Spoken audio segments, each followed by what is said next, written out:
Welcome to the inaugural episode of The Teaching Curve, a podcast exploring the pedagogy of global politics and international studies, produced under the auspices of the Innovative Pedagogy Initiative of the International Studies Association and made available through the Professional Resource Center of ISA's website.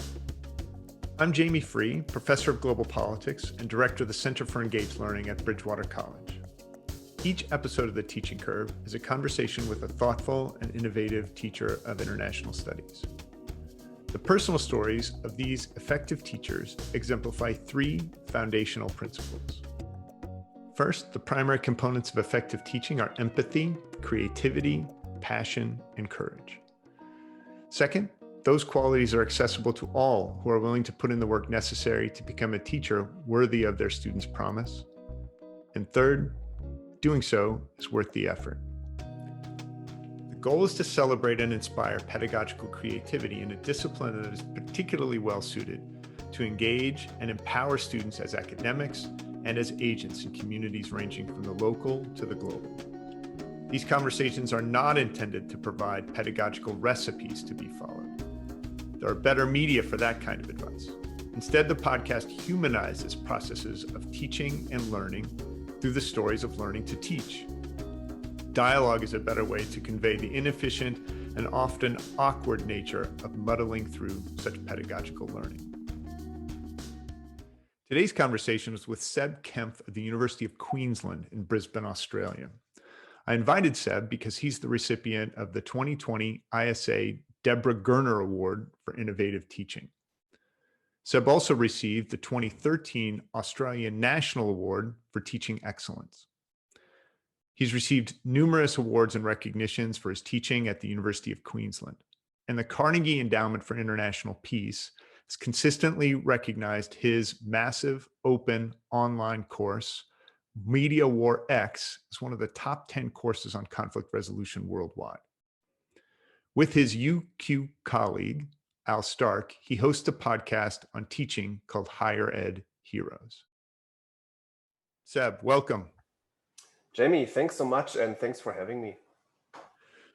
So the title of this podcast, which is The Teaching Curve, is meant to evoke learning because aside from the deceptively obvious point that one is not teaching if someone is not learning, the podcast is intended to show that being an effective teacher really depends on being an effective learner too. So the best teachers approach their constitutive interactions with students with a strong dose of intellectual humility for what students have to teach about the collaborative goal we're both going for, which is their engagement. So Seb, I want to begin by asking you to position yourself as a teacher by telling us about the people who make you one. Who are your students? Ooh, great question to start with. My students at the University of Queensland are usually sort of the top students in the country. UQ is always ranked in the number 1, number 2 university in Australia, and regularly in the top 50 and 45 globally. So we you know, it's still a very elitist university. It's in Australia, part of the G8, which is the kind of sandstone type university. So we get like really the top students, which of course allows you to pitch the learning and do things in the classroom that, you know, are quite wonderful because you have really responsive, really smart, really intrigued students in here. So, but you're also teaching this massively open online course, and I would imagine that that gives you kind of a different range of students as well.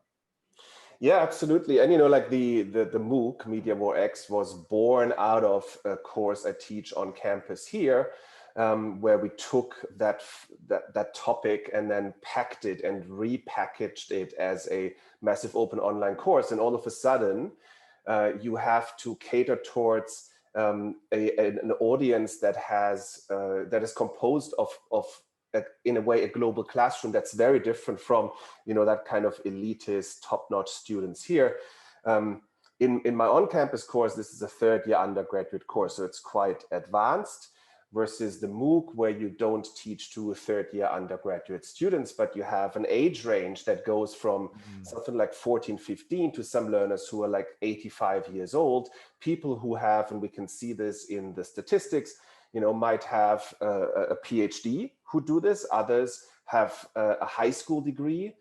And so you have a much bigger diversity. And I wouldn't say that you have to dumb it down, but you have to, of course, pitch it very differently, because you have to assume that you're talking to and facilitate learning with lay people, right? So that was, in a way, a really interesting challenge in and of itself. But I think it really helped also change the way I generally talk about these kinds of topics, to make them even more accessible, more approachable to any kind of audience that's out there.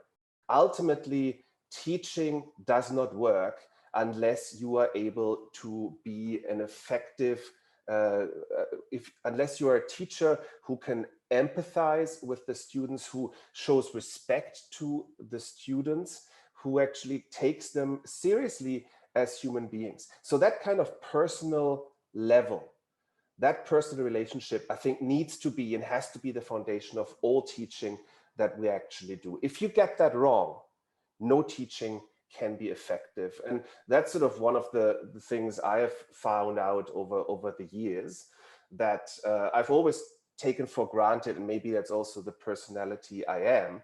But I think it's very, very clear where you cannot reach students on this personal level, where you respect them and they respect you and also trust you, then you can't take them into areas where maybe at first they're a bit unsure, like, why is he taking me there? But you need to establish that element of trust and respect, so that they actually are happy to go there, that they're perhaps also happy to experiment and be taken into areas where it might occasionally be a bit uncomfortable and certainly challenging. But that's, in a way, the foundation of every effective learning. No, I'm with you 100% on that. I think that this point about empathy is, I mean, of course, anytime you're communicating with anyone, you have to use a certain medium that both people understand. And at the same time, the kinds of codes and signifiers that you're using have to evoke the pictures in my head in the person I'm trying to communicate with. And so that empathy is a really important piece. Can you talk a little bit about maybe whether your teaching based on this empathy reflects any of particular experiences you had as a student? How does your studentness affect your teacherness?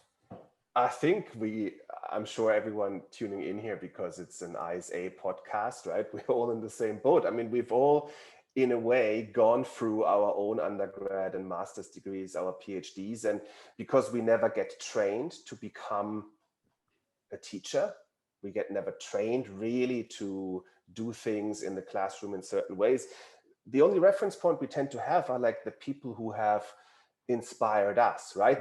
We instantly will remember the really crappy lecturers and tutors, and we will, of course, also remember the really great ones. And maybe the great ones that we've experienced are partially responsible for us being where we're at right now. So we kind of model things on that. And I certainly had a number of really amazing teachers and lecturers. And, there's different elements to this. I did my undergrad and master's degree at the London School of Economics and Political Science in IR, and had two magnificent lecturers there who did old school type lectures.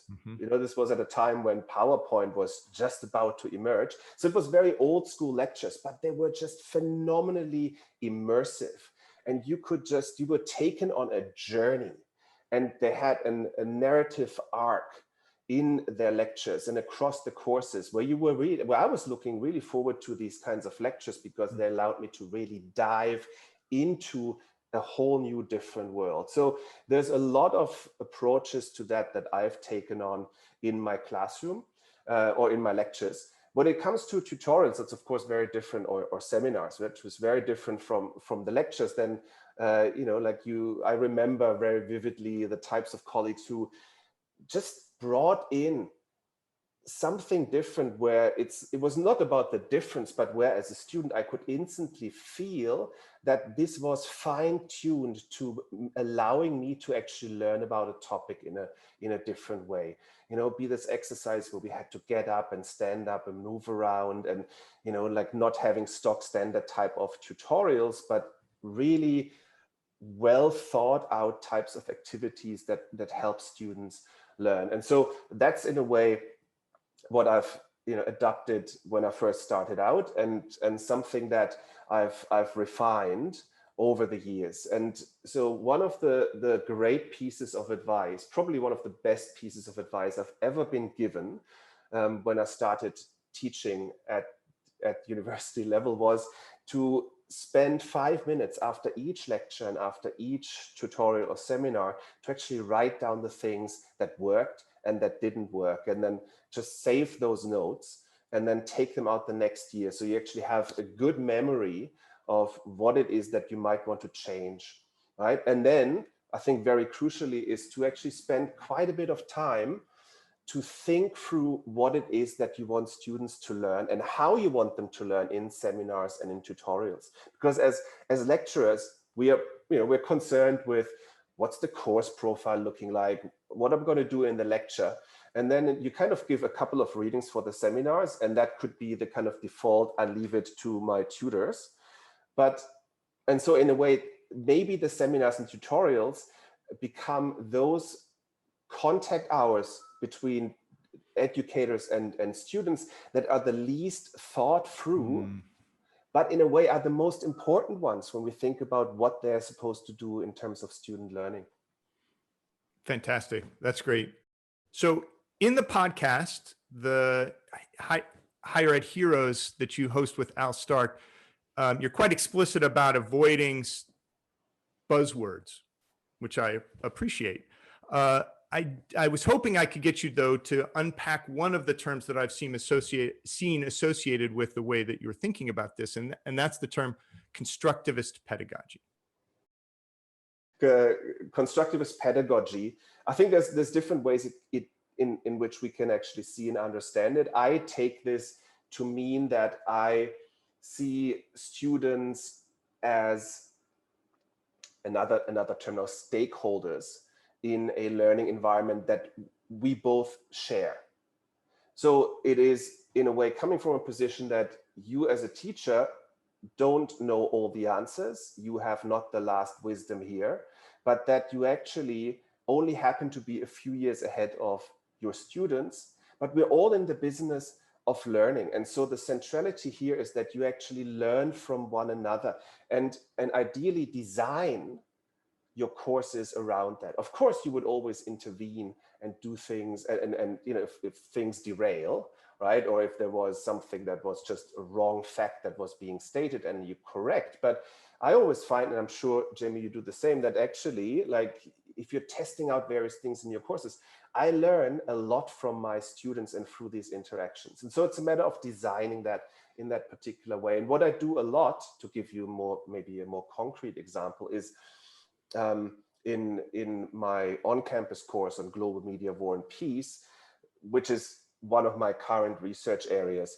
I really test out various aspects of what it is that I'm currently researching. So for instance, we meet several times a semester for what I call a media lab. It's like a 3-hour session where we meet in a collaborative teaching space, 60 students, 6 big tables, computers everywhere, and we actually engage with real media items. So for instance, in the week where we talk about the close collaboration between Pentagon and Hollywood film studios, I gave students the documentation that recently has become declassified thanks to Freedom of Information FOIA requests, where the Pentagon's Entertainment Liaison Office, for the first time in its history, had to hand over all the documentation and communications of how they have been engaging with, who they have been engaging with regards to film productions. And that's unbelievably stunning. And it's with a colleague in communication studies at the University of Athens in Georgia, Roger Stahl. where we have access to these files, and we're doing research around this. So what you basically have is over 1,300 films, blockbuster films, and over 1,300 television series and shows have been produced in the last couple of decades in close collaboration between the Pentagon and filmmakers. And so I made 8 of these documents available to students. And I had barely looked into these. I only had a bit of a glance. And some of them are like 50, some of them are 100 pages PDF files that have, very clear communications where the Pentagon's ELO office has gone in and said, this line we cannot have, that aspect you need to change. Here are particular wordings that we cannot have. You cannot refer to war crimes, even if they happened in real life.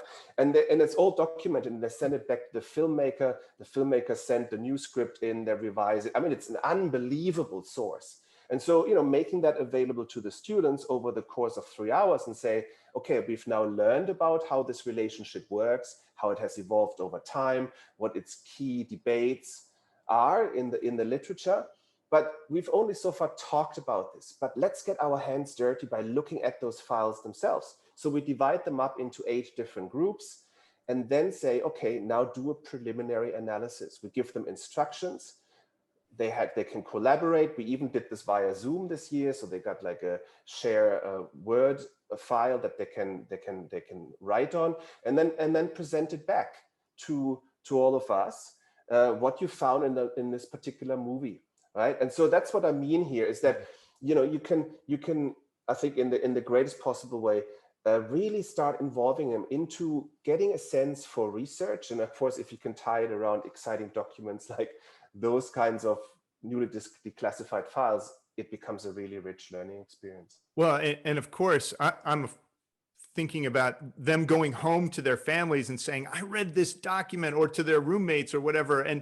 And that just being something that would, that anybody would be interested in as a way of accessing the discourses and the dialogues through which we understand, and most of the world understands what's going on in a war, or and in the world and in their world.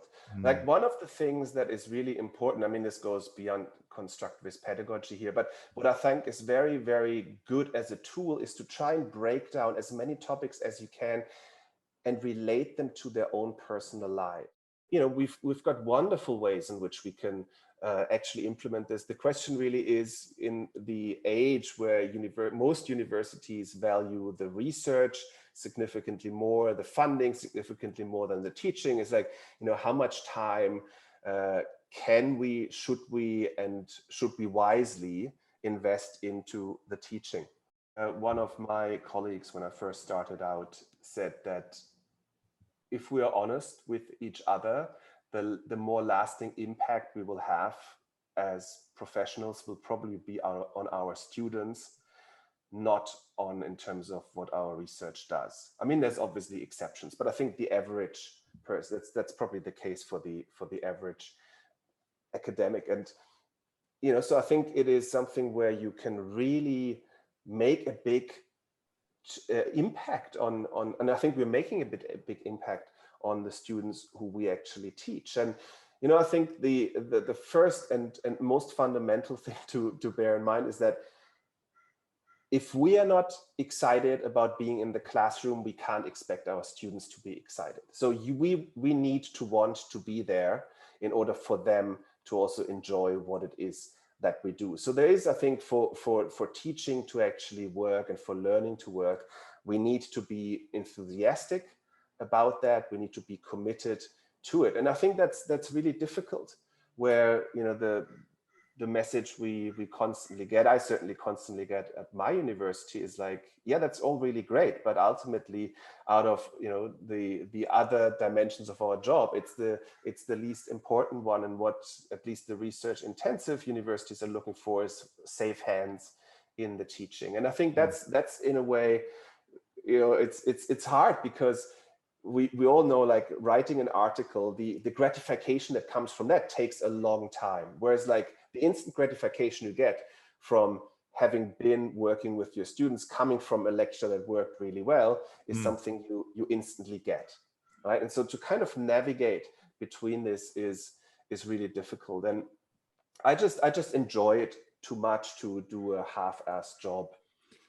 Well, and I will make sure that we link to the Higher Ed Heroes podcast in this, because I think that comes across very well. You and Al have set it up as conversations that you would have with people about teaching. One of the most important ways that we can reflect on those aspects of it and find the reward in there is by collaborating and bouncing ideas off and talking about the failures with our colleagues and working through those problems. It takes some effort, but the assertion here is that it's worth it. Yeah, and that podcast was born out of a very simple idea. Like Al and I have been talking for many years about things related to teaching and learning, like really practical things, like, oh, hey, I've got this idea I want to do. Do you have any advice on like how I might actually translate this into a meaningful classroom activity? Or, and those conversations we just found really exciting, and actually also found that these are the conversations we never have in our teaching and learning committee. We actually somehow never have at universities. Instead, universities, they, when we talk about teaching and learning, we talk about the budgets, we talk about which courses to cull, curriculum reform, and we get thrown from higher up downwards, like, spaced learning, flipped classroom, all these kinds of buzzwords that no one really understands what they mean. But we, at least Al and I, believe that just sitting down and talking about what people practically do in their classroom, be this a small exercise, be this sort of a big design kind of component, is really where it's at, and where you can really learn things in an easy way, and where there's always something that, whilst it might not be your discipline, whilst it might not be your topic, you can adapt and adjust to your course. And it made us better teachers. And so we had this idea, hey, why don't we actually turn our lunchtime conversations over coffee and sandwich into a podcast where, okay, we don't munch a sandwich there, but we do exactly the same and kind of share it around. Fantastic. I can't think of a better way to end than with those kinds of, it's a call to action. And I think that's really what all of both the Higher Ed Heroes and this podcast are trying to do, which is to let people know that if they're passionate about teaching, they're willing to invest the energy into it. There are other people out there who are doing it and recognize it in disciplines and across disciplines. So I want to thank you, Seb, sharing that wisdom with us, and the perspective and the passion and the thoughtfulness about your teaching that really makes a difference. I think that it really exemplifies the idea, which is that every time you teach, you should be learning something. Learn something every time you teach. Yeah, touch someone, right? So that they actually leave a different person from who they were when they entered. Jamie, thank you so much. Thank you. And I will, like I said, make sure that people get linked to the work that Seb's been doing, both in the podcast and some of the publications about teaching, because I think that they're very valuable. So thank you, and we'll see you next time. As promised, here's Seb's information about Higher Ed Heroes, the podcast he does with Al Stark, and it's hosted on buzzsprout.com. You can also reach it through Twitter at HigherEdH. The other information here is about one of the articles he recently published on teaching the MOOC and his most recent book through Cambridge University Press. I want to thank everybody for tuning in. If you have any comments, suggestions, other people we should interview, please reach out at Teaching Curve through Twitter or by email, teachingcurve@isanet.org. I want to thank in particular the Innovative Pedagogy Initiative Steering Committee and Christy Belton, and acknowledge that the music is Mungu from John Bartman. Remember, everybody, learn something every time you teach.